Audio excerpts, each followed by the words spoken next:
어느 목사님이 어렸을 때 우리 아버지 어머니가 정말 나의 생부 생모인가 하는 고민을 했답니다. 저 여러분도 그럴 때가 있죠.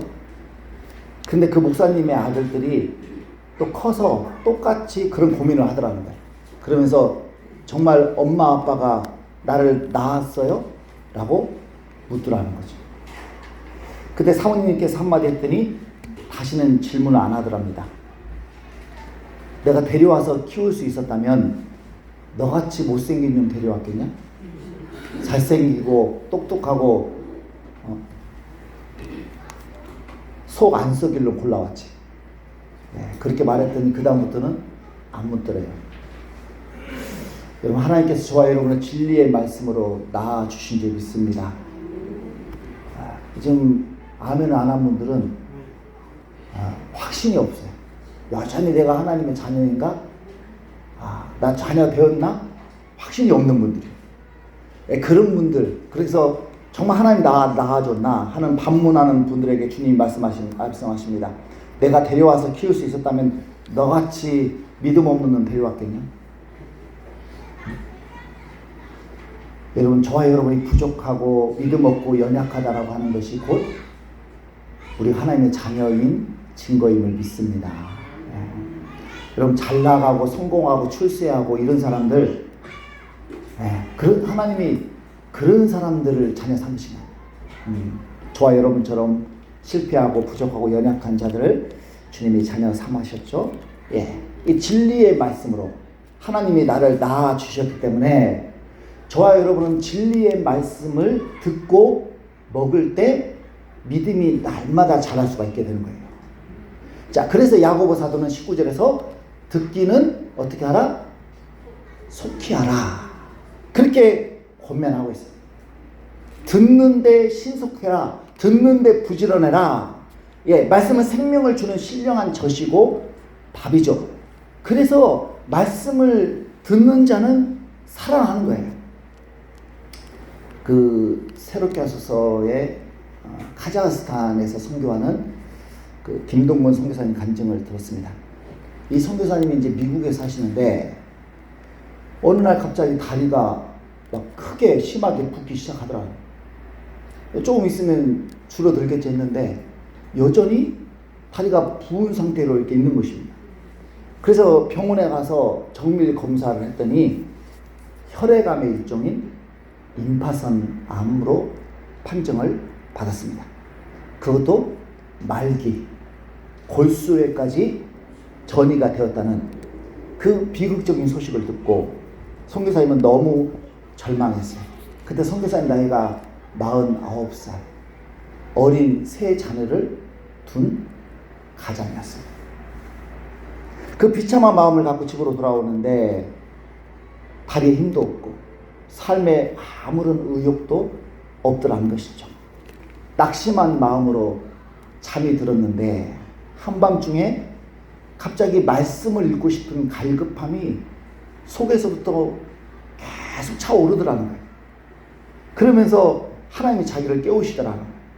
너 지금 뭐하고 있냐? 왜 절망하느냐? 꾸중하시는 주님의 그 음성이 들리더랍니다. 그래서 그 한밤중에 자다가 일어나서 성경을 펼쳤다라 하는 거예요.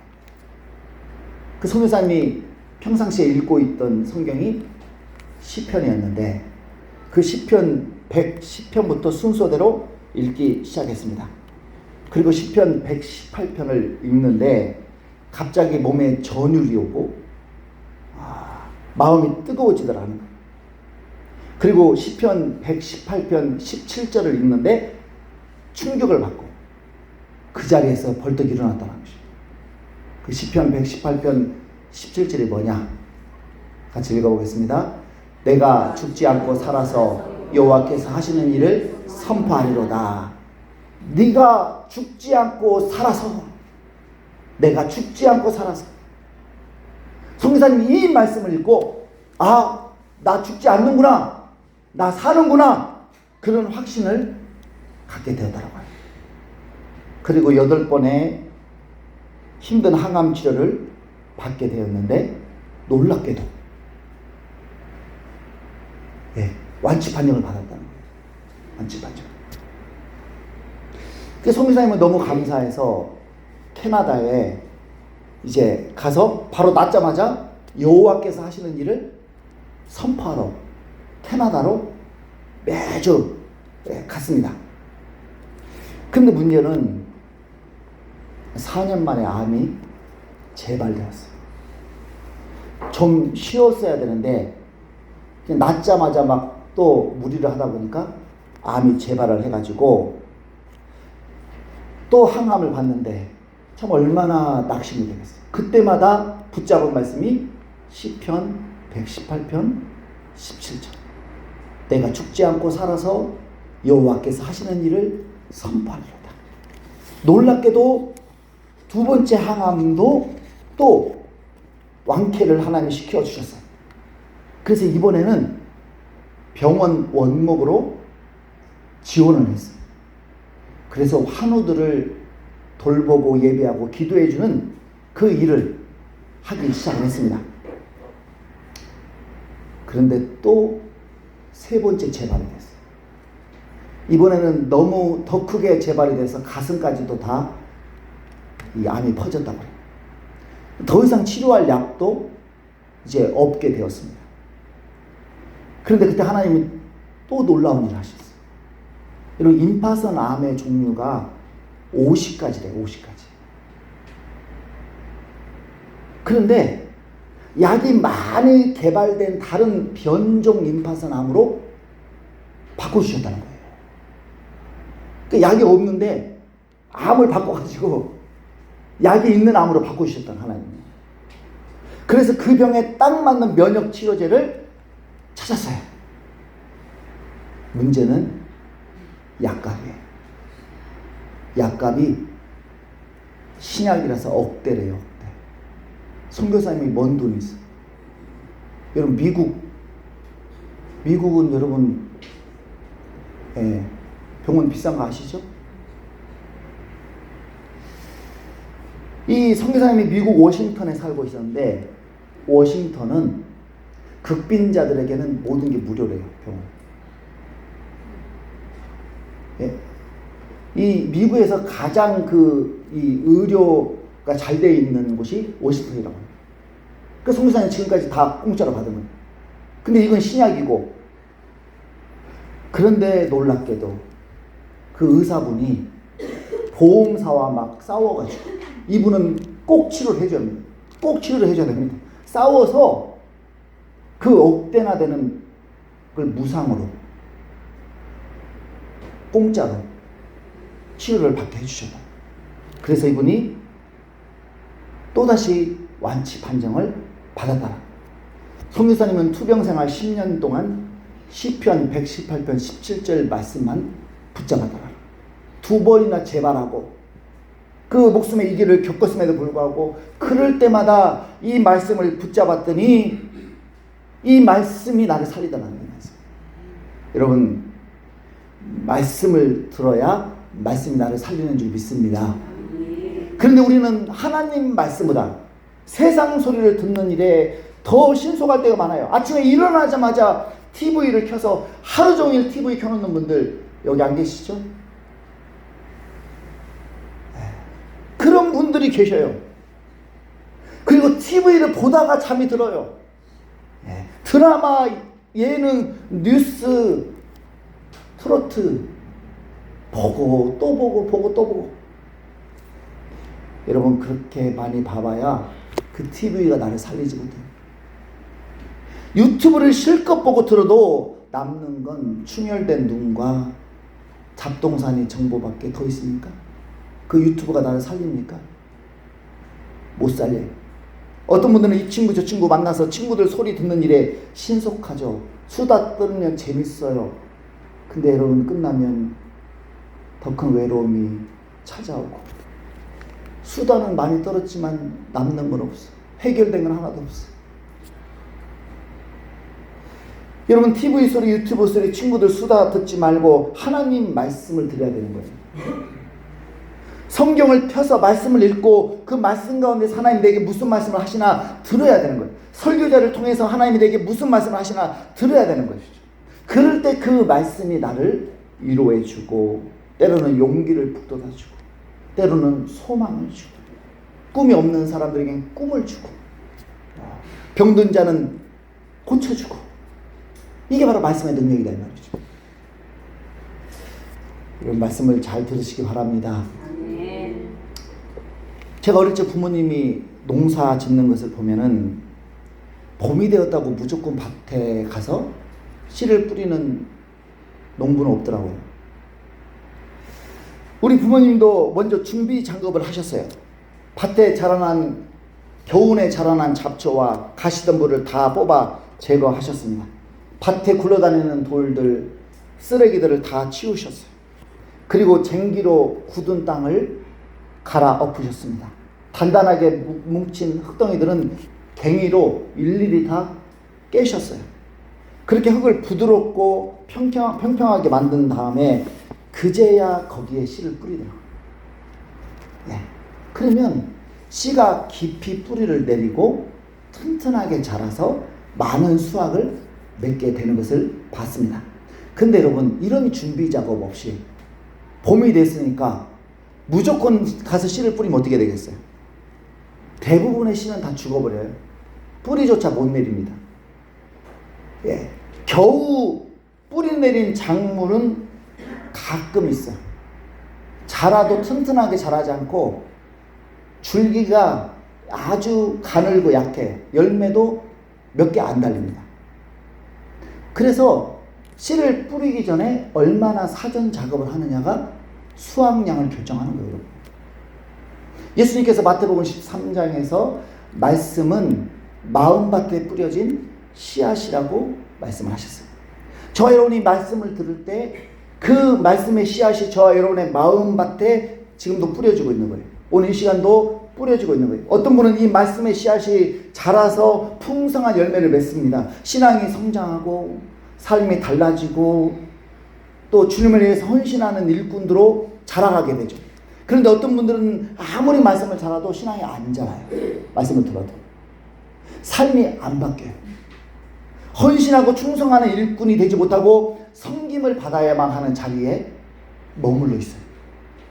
여러분, 왜 같은 말씀을 듣는데 어떤 사람은 잘하고 어떤 사람은 안 잘할까요? 사전 작업이 돼 있느냐 안 돼 있느냐. 네. 자, 야고보 사도는 우리가 말씀을 듣기 전에 해야 될 사전 작업이 있다라고 오늘 본문에서 말씀을 하세요. 자, 21절 같이 읽겠습니다. 그러므로 모든 더러운 것과 넘치는 악을 내버리고 너희 영혼을 능히 구원할 바 마음에 심어진 말씀을 온유함으로 받으라. 말씀을 듣기 전에 너희 모든 더러운 것과 넘치는 악을 내버려라. 마치 농부가 밭에 있는 잡초, 가시덤불, 돌들, 쓰레기를 다 갖다 버리듯이 그렇게 하라는 거예요. 여러분, 이게 안 되면 아무리 말씀을 들어도 말씀이 안 자라요. 신앙이 안 자랍니다. 자, 그렇다면 우리가 내버려야 될 더러운 악과 넘치는 악은 무엇일까요? 첫 번째, 말과 혈기를 버려야 돼요. 그래서 야고보 사도는 19절에서 말하기는 더디하며 성내기도 더디하라고 간곡하게 권면하고 있습니다. 여러분, 우리의 말은 더럽고 넘치는 악이에요. 우리가 여러분 실제로 행동으로 옮기는 죄는 많잖아요. 우리가 죄를 짓고 싶어도 그 죄를 행동으로 옮기는 경우는 많지 않습니다. 그러나 입으로 짓는 죄는 차고 넘쳐요. 우리는 하루에도 수없이 입으로 많은 죄를 짓습니다. 여러분, 입으로 짓는 죄를 한번 지을 때마다 이렇게 계산해 보세요. 몇 개나 될까? 차고 넘쳐요. 수를 헤아릴 수가 없습니다. 하루에도 수없이 불평하고 원망하는 말을 쏟아내죠. 하나님 원망하고, 배우자 원망하고, 부모 원망하고, 교회 원망하고. 이스라엘 백성들도 여러분 광야에서 40년 동안 40년 내내 원망했어요. 왜 우리를 애굽에서 인도에 대해서 이 광야에서 죽게 하느냐? 때마다 원망을 해요. 청소년 아이들은 책임을 못 질 거면 낳지를 말지. 왜 나를 낳아놓고 책임 안 지냐고 부모한테 따져. 여기는 없어요. 우리 교회는. 그런 아이들이 많이 있죠.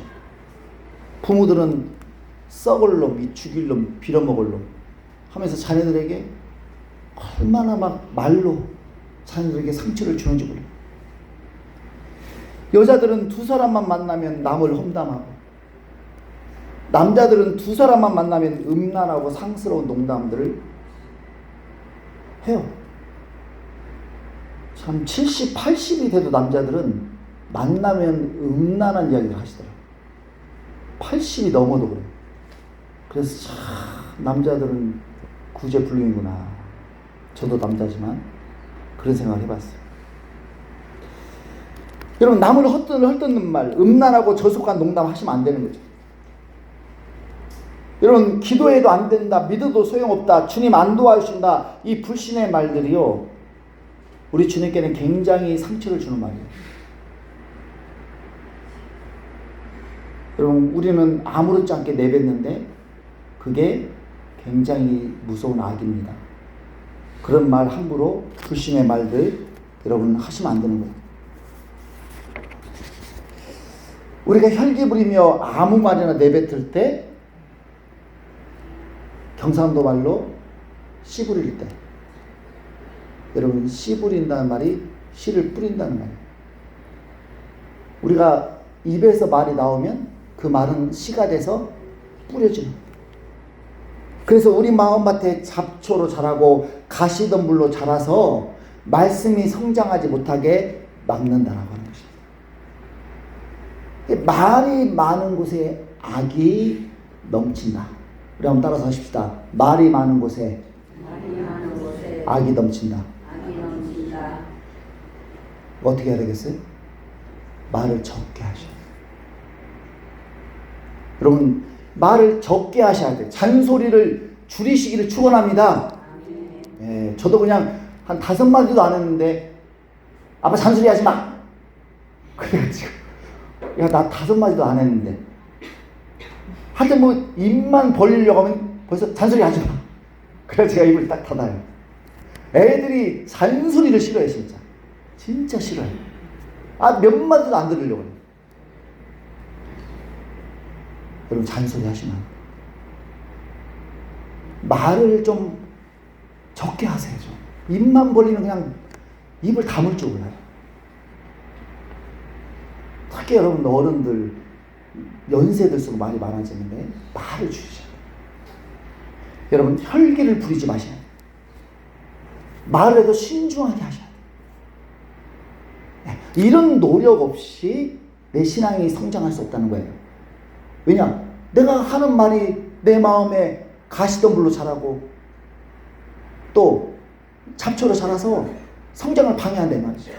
그래서 우리가 이 부분을 여러분 정리를 해야 돼요. 두 번째, 우리가 내버려야 될 더러운 것과 넘치는 악은 예수 믿기 전에 가졌던 옛 생활 습관을 버리셔야 돼요. 자, 고린도전서 1장 9절에서 10절까지 읽겠습니다. 불의한 자가 하나님의 나라를 유업으로 받지 못할 줄을 알지 못하느냐. 미혹을 받지 말라. 음행하는 자나 우상 숭배하는 자나 간음하는 자나 탐색하는 자나 남색하는 자나 도적이나 탐욕을 부리는 자나 술 취하는 자나 모욕하는 자나 속여 빼앗는 자들은 하나님의 나라를 유업으로 받지 못하리라.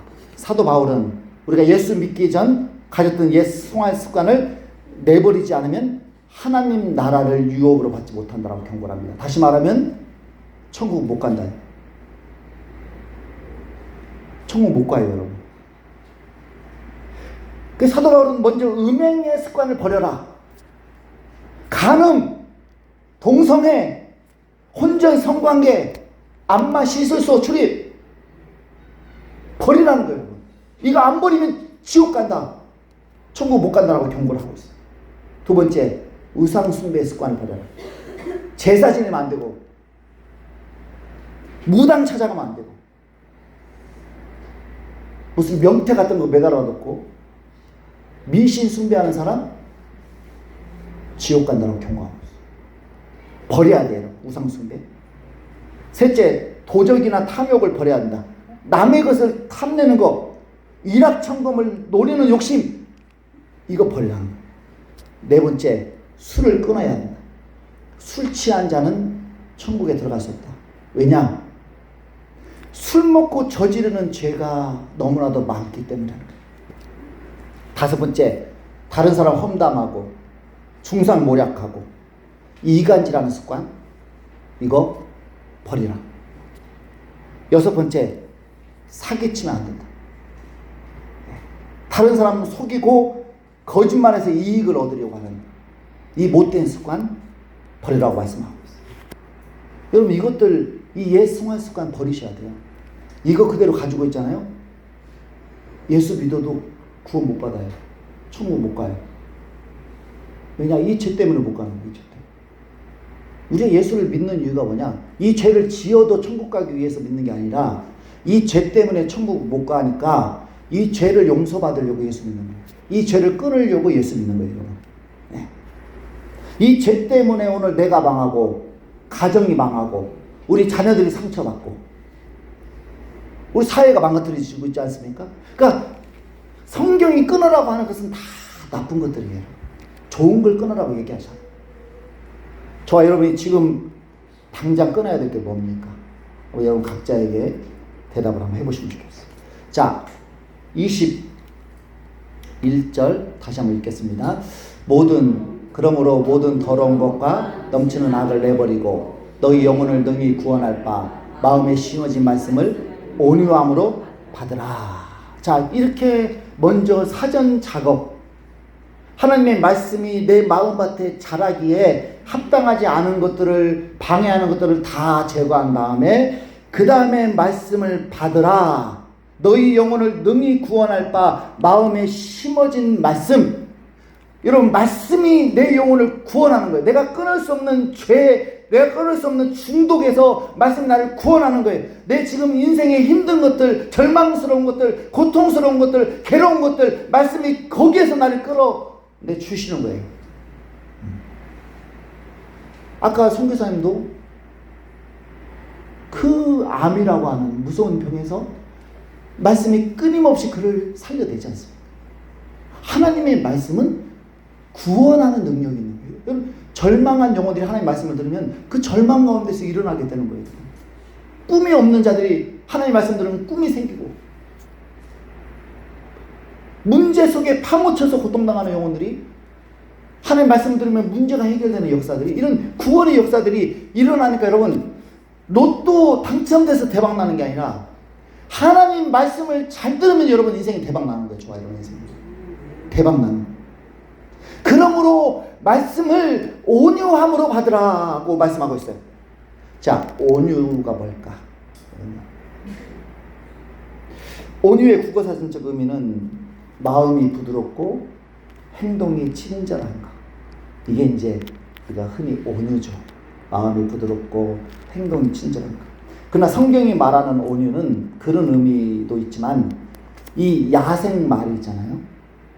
자기 멋대로 막 하는 야생말이 길이 들여져 가지고 주인이 시키는 대로 고분고분 말을 듣는 상태. 이게 성경에서 온유라고 그렇게 얘기를 하는 것입니다.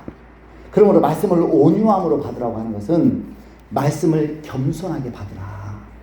말씀이 들려올 때 속에 막 분노와 이 말씀 앞에 고집 부리고 혈기 부리고 분노하고 이런 상태가 아니라 그냥 말씀이 들려지면 아멘, 아멘. 그러면서 고분고분 그 말씀을 받는 거예요. 받는 거예요. 이게 온유함으로 받아요. 그런 사람들은 말씀이 마음밭에 뿌려서서 30배, 60배, 100배로 열매를 거두게 되는 것이죠.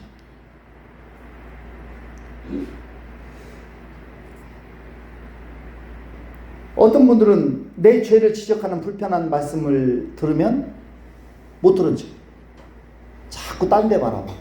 딴청표. 그러다가 좀 위로의 말, 격려의 말씀을 들으면 얼굴이 또 펴요. 화색이 돌아요. 이러면 안 된다 이 말이에요. 연단으로 성숙한 신자는 하나님이 무슨 말씀을 하시든지 겸손하게 순종합니다. 여러분, 천사 가브리엘이 마리아를 찾아서 하나님의 말씀을 전해줬죠. 보라, 네가 잉태하여 아들을 낳으리니 그 이름을 예수라 하라. 여러분, 야생마 신자는 이런 말씀 들으면 누구 인생 망치려고, 내가 처녀인데 약혼했는데 누구 인생 망치려고 그런 말씀 주시냐고 막 못 들었다고 그렇게 말씀을 받아요. 그러나 마리아는 말씀을 온유하게 받죠. 자, 누가복음 1장 38절 읽겠습니다. 마리아가 이르되 주의 여종이 오니 말씀대로 내게 이루어지이다 하며 천사가 떠나가니라. 말씀대로 내게 이루어지기를 원합니다. 온유하게 받잖아요. 온유하게. 마리아가 여러분 온유하게 받을 수 있었던 이유가 뭡니까? 그가 이 말씀대로 그가 임신을 하게 되면 사랑하는 남자에게 파혼을 당할 수도 있었고 부도덕한 여자로 몰려서 돌에 맞아 죽을 수도 있었어요. 그러나 주의 여종이 오니 말씀대로 내게 이루어지다. 여러분, 마리아라고 계획이 없겠어요? 마리아라고 꿈이 없었겠어요? 그러나 자신의 계획, 자신의 꿈, 자신의 생각을 다 내려놓고 하나님의 말씀을 받드는 거예요. 왜냐? 내 인생의 주인은 내가 아니라 하나님이시거든. 주의 여종이 오니 주님 말씀하신 대로 받겠습니다. 마리아가 말씀을 온유함으로 받으니까 마리아의 몸을 통해서 구원자 예수 그리스도가 오시고 그분을 통해서 세상이 구원을 받지 않습니까? 우리 가정에 예수가 오셔서 우리 가족들을 구원해야 되는데 내가 맡고 있다. 내가 먼저 예수 믿는 내가 맡고 있는 거예요. 주의 말씀을 온유함으로 받아서 제가 말씀대로 순종하겠습니다. 그래서 말씀을 받들면 주님이 나를 통해서 우리 가정에 오셔서 우리 가정을 구원하고 하는데 내가 말씀을 거부하는 거예요.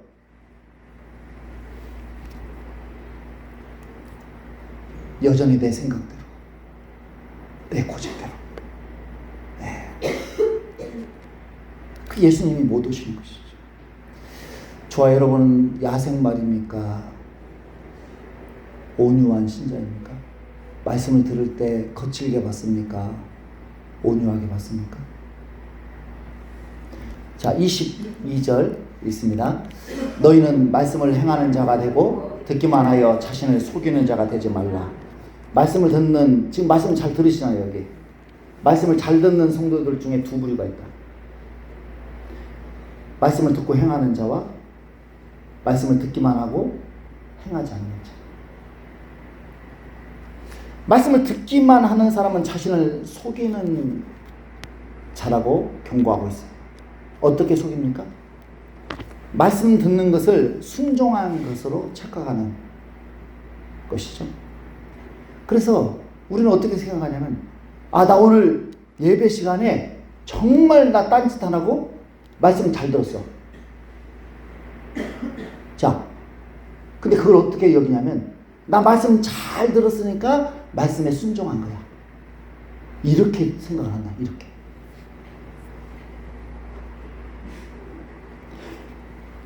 여러분, 이게 무서운 착각이에요. 여러분, 정말 이 말씀 잘 들으셔야 돼요. 나는 말씀 잘 들었으니까, 나 목사님이 무슨 말씀 했는지 말하라고는 다 말할 수 있어. 나 오늘 진짜 말씀 잘 들었어. 자, 그럴지라도 말씀을 잘 들은 것이 순종은 아니에요. 말씀 잘 들은 것을 내가 순종했다라고 스스로 착각하시면 안 되는 거예요. 여러분,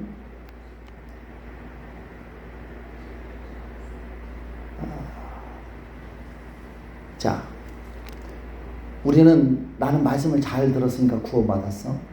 나는 말씀 잘 들었으니까 하나님 자녀가 되었어.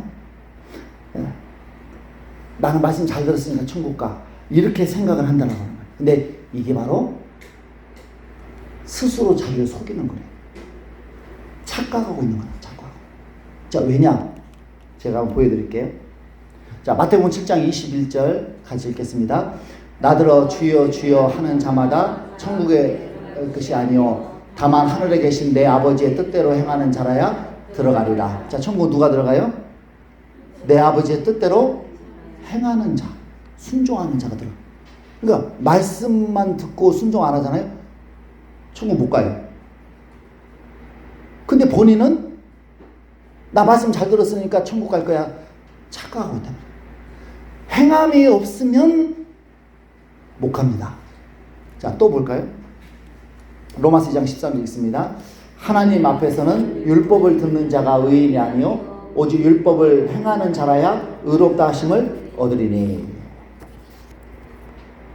나 말씀 잘 들었으니까 나 의인이 된 거야. 의롭게 된 거야. 착각해. 율법을 행하는 자라야 의롭다 하심을 얻는다. 행함이 없으면 의롭다 하심을 못 얻어요, 여러분. 자, 홈쇼핑에서 아주 멋진 물건들을 많이 홍보를 하잖아, 광고를 하잖아. 자, 그래서 막 열심히 홈쇼핑을 내가 보고 듣고 있습니다. 그러면 내가 홈쇼핑에서 광고하는 물건을 열심히 들으면 그 물건들이 내 것이 되나요? 하나도 내 것이 안 돼요. 사야 내 것이 되는 거죠. 사야 내 것이 돼요. 마찬가지예요, 여러분. 말씀을 듣는 것만으로는 그 어떤 말씀도 내 것이 될 수가 없어요. 아무것도 말씀을 통해서 내가 얻을 수가 없어요. 네. 말씀을 내가 들었으니까 저 말씀은 내 거야. 누가 그래요? 아니에요, 여러분. 말씀을 듣기만 하고 순종하지 않는 사람은 말씀에 주어진 약속이잖아요. 뭐 구원받는다, 천국 간다, 뭐 의롭다함을 받는다, 이런 수많은 성경의 약속들이 하나도 내 거가 될 수가 없어요. 듣는 것만으로는 하나님의 말씀의 약속이 내 거가 하나도 될 수가 없어요. 순종을 해야, 물건을 사야 될 거듯이 순종을 해야 될 거가 됩니다. 내 거가 돼요. 여러분, 의롭다함을 받습니다. 이 말씀 듣는다고 의롭게 되는 게 아니라 순종을 해야 의롭다고 함 받는 거예요. 네. 말씀에 순종을 하는 사람이 천국에 가고 말씀에 순종하는 사람이 복을 받는 거예요. 자, 누가복음 11장 28절 있습니다. 예수께서 이르시되 오히려 하나님의 말씀을 듣고 지키는 자가 복이 있느니라 하십니다. 하나님의 말씀을 듣는 것이 아니, 듣는 것으로 끝나는 게 아니라 지키는 자가 복이 있다. 복이 있다. 지켜야 복을 받는 거예요. 듣는 것만으로는 복을 못 받아요. 자, 저와 여러분이 성경에 수많은 약속들이 있고 하나님의 수많은 축복의 약속이 있음에도 불구하고 여전히 그림의 떡 나와는 상관이 없어. 왜 그러니? 왜? 말씀을 듣기만 하는 거예요. 그러면서 스스로 나는 잘 들었으니까 순종했어라고 착각을 하는데 문제는 결과가 없다. 결과가. 23절 24절 읽겠습니다. 누구든지 말씀을 듣고 행하지 아니하면 그는 거울로 자기의 생긴 얼굴을 보는 사람과 같아서 제 자신을 보고 가서 그 모습이 어떠했는지를 곧 잊어버리거니와. 야고보 사도는 말씀을 듣고 행하지 않는 사람을 거울을 보는 사람의 비유를 합니다. 여러분 하루에 거울 몇 번 보세요? 거울을 꼭 한 번씩 보시죠? 예, 저도 아침에 일어나자마자 거울을 봐요. 왜 보냐? 새벽 예배 강단에 서야 되는. 제가 강단에 섰는데 코딱지가 이거 묻어 있어 보세요. 성도들 은혜를 받겠어요? 그래서 일어나자마자 화장실 가서 봐요. 이거는 깨끗한지 머리도 보고 옷도 보고 봅니다.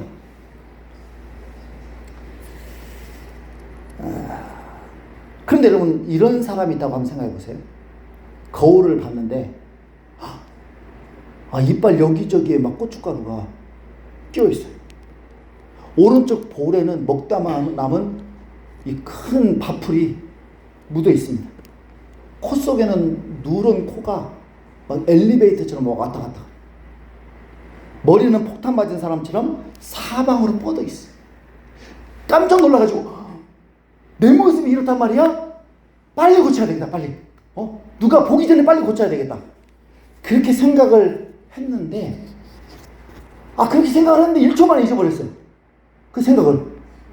그리고는 그 모습 그대로 나가서 돌아다니는 거예요. 여러분 이런 사람이 있나요? 보셨나요? 저는 못 봤어요. 네.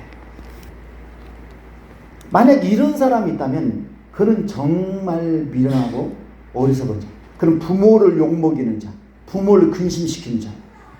이런 사람은 어디를 가도 인정을 못 받아, 사람들에게. 그래서 현실 세계에서는 거의 없어요. 간혹 있긴 한데 그런 분들은 거울을 안 보는 분들이에요. 그런 분들은 아예 거울을 안 보고 살아요. 자, 현실 세계에서는 이런 사람들이 없는데 영적인 세계에서는 너무나 많다. 너무나 많다. 자, 말씀은 우리 속사람을 비추는 거울입니다. 그래서 말씀을 들으면 우리의 속사람의 모습을 말씀이 낱낱이 보여주죠. 내 신앙생활에는 뭐가 문제가 있는지, 내 언어 생활에는 뭐가 부족한지, 내 가정생활이 뭐가 잘못되었는지를 말씀이 가르쳐주고 깨우쳐줘요. 그러면 말씀을 들을 때는 내가 그랬구나. 부끄러움을 느껴. 내가 저렇게 살았구나. 예, 깨달아요. 그리고 내가 이제 저런 모습 고쳐야지. 그러면서 결심도 해요. 각오도 해요. 근데 문제가 뭐냐? 예배가 끝나고 저 문 나가면서 다 잊어버려요. 말씀 들으면서 했던 나의 결단, 나의 각오, 내가 이런 부분 고쳐야지 하면서 마음 먹은 것들이 예배 끝나면 다 잊어버려버리고 또다시 그렇게 창피한 모습을 가지고 돌아다닌다 이 말이에요. 여러분. 그러면서 세상 사람들에게 예수 믿는 것들이 저렇게 산다고 손가락질 당합니다. 자녀들에게 엄마 아빠는 위선자야. 왜 교회의 모습과 집의 모습이 달라? 자녀들에게 막 손가락질 당하고 하나님 얼굴에 먹칠을 하면서 다니는 거예요. 여러분. 좋아요 여러분.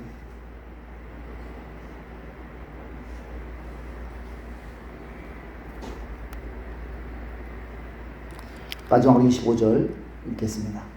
자유롭게 하는 온전한 율법을 들여다보고 있는 자는 듣고 잊어버리는 자가 아니요 실천하는 자니 이 사람은 그 행하는 일에 복을 받으리라. 하나님의 말씀은 나를 자유롭게 하는 온전한 율법. 그래서 예수님은 진리를 알지니 진리가 너희를 자유롭게 하리라고 말씀을 하셨어요. 저는 말씀을 잘 받게 되면 그 말씀이 나를 죄에서 자유케 하죠. 내가 끊을 수 없는 중독을 끊게 만들고 인간관계의 갈등을 극복하게 만들고 실패를 벗어나서 승리하게 하는 삶으로 말씀이 나를 자꾸 변화시키는 거예요. 여러분 스스로 나의 의지로 나의 노력으로 나의 결단으로 내 인생 절대 안 달라져요. 제가 장담합니다.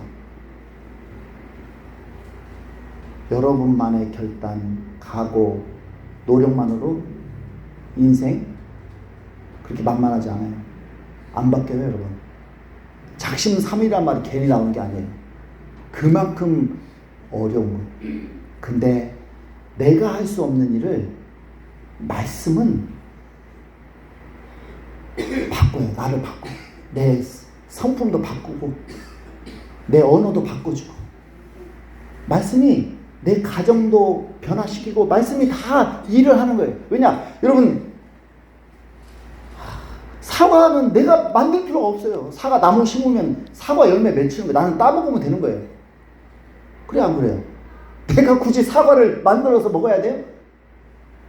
마찬가지 여러분. 자, 예를 들어서 사랑이라고 하는 말씀. 내가 굳이 없는 사랑을 쥐어짜서 사랑도 안 되는데 사랑을 내가 하겠다? 그게 되냐고요. 내 속에 사랑이 없는데 내가 그 사랑도 없는 그 조금밖에 없는 사랑으로 내가 누구를 사랑할 수 있겠냐고. 그건 그러니까 이거는 위선밖에 안 되는 위선. 노력은 하는데 안 돼요. 근데 사랑이라고 하는 말씀이 내 속에 들어와서 내 마음에 뿌려져서 그것이 자라서 사랑이라고 하는 열매를 맺으면 내 속에 사랑이 커져서 사랑할 수 있게 되는 거예요. 기쁨도 마찬가지. 말씀이 기쁨이라고 하는 말씀이 내 속에서 자라서 기쁨의 열매를 맺고 희락도 다른 것도 다 마찬가지. 그래서 내가 할 수 없는 일을 말씀이 내 대신에 저절로 되어지게 만들어주는 거예요. 근데 이게 안 되는 이유가 뭐냐? 우리가 말씀이 자라지 못하게 내 마음의 환경이 너무 굳어져 있고 강팍하고 그렇다 이 말이에요. 또 내가 말씀을 온유함으로 안 받아. 또 순종을 안 해. 여기서 지금 문제가 있는 거예요. 저도 그렇고. 그래서 이런 부분이 해결이 안 되잖아요. 10년, 20년, 30년 말씀을 들어도요. 거기서 그렇게. 그래 놓고는 뭐라고 하냐면, 야, 말씀 들어도 소용없어. 문제가 자기에게 있는 걸 모르고 말씀 들어도 소용없다. 여러분, 다시 한번 지금까지는 말씀을 듣는 것에서 그쳤다면 오늘부터는 말씀을 행하는 자리에까지 나아가서 하나님의 약속의 말씀을 내 것으로 만드는 저와 여러분 되시기를 축원합니다.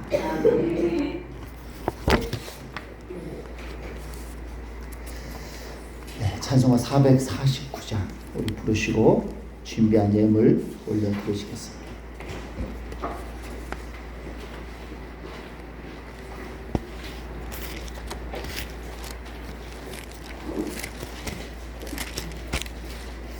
이 말씀을 기억하면서 고백하는 마음으로 이 찬양 드리겠습니다.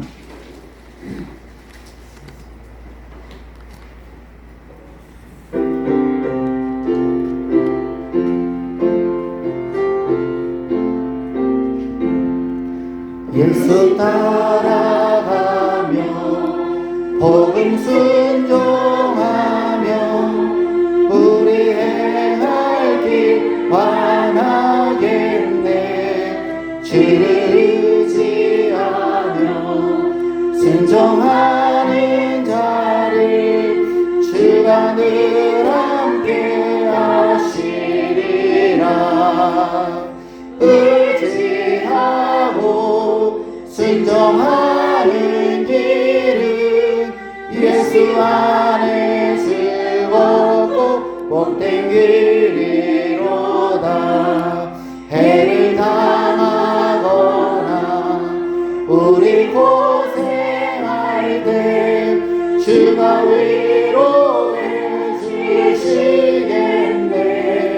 주를 의지하며 순종하는 자를 주가 안위해 주시리라. 의지하고 순종하는 길은 예수 안에 즐겁고 복된 길이로다. 남의 짐을 지고 슬픔으로 하면 주가 상급을 주시겠네. 주를 의지하며 순종하는 자를 항상 복 내려 주시리라.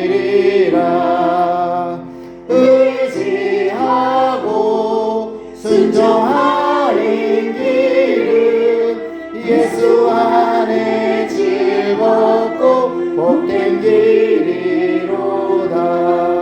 우리 받은 것을 주께 다 드리면 우리 기쁨이 넘치겠네. 주를 의지하며 순종하는 자를 은혜 풍성케 하시리라. 하시리라. 의지하고 순종하는 길은 예수 안에 즐겁고 복된 길이로다. 주를 힘입어서 말씀 잘 배우고 주를 모시고 살아가세. 주를 의지하며 항상 순종하며 주가 사랑해 주시리라. 의지하고 순종하는 길은 예수 안에 즐겁고 복된 길